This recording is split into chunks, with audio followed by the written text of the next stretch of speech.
আমি যখন ভুল করে মায়ের উপকার করতে যাই। মনা মনা জানিস ঘরে না খুব ইঁদুর হয়েছে। ইঁদুরগুলো ঘরের জামা কাপড় কেটে কোটোবাটা কেটে খাবারে মুখ দিয়ে আমাকে খুব জ্বালাচ্ছে ইঁদুরগুলো।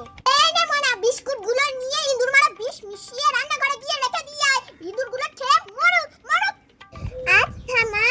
পরের দিন সকালবেলায় মনা রে মনা, তোর ঠাম্মি না আমাকে জ্বলিয়ে পুড়িয়ে শেষ করে দিচ্ছে।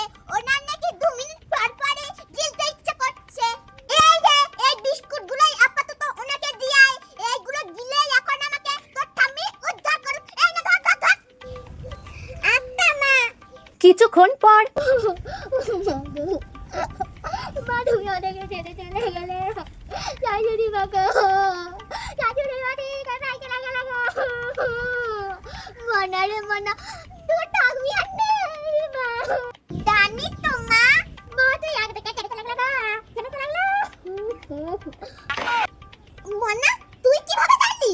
মা তুমি তো বললে ওই ইঁদুরগুলার মতন ঠাম্মাও তোমাকে খুব জ্বালাচ্ছে, তাই জন্যই তো আমি ওই বিস্কুটগুলোর মধ্যে ইঁদুর মারা বিষ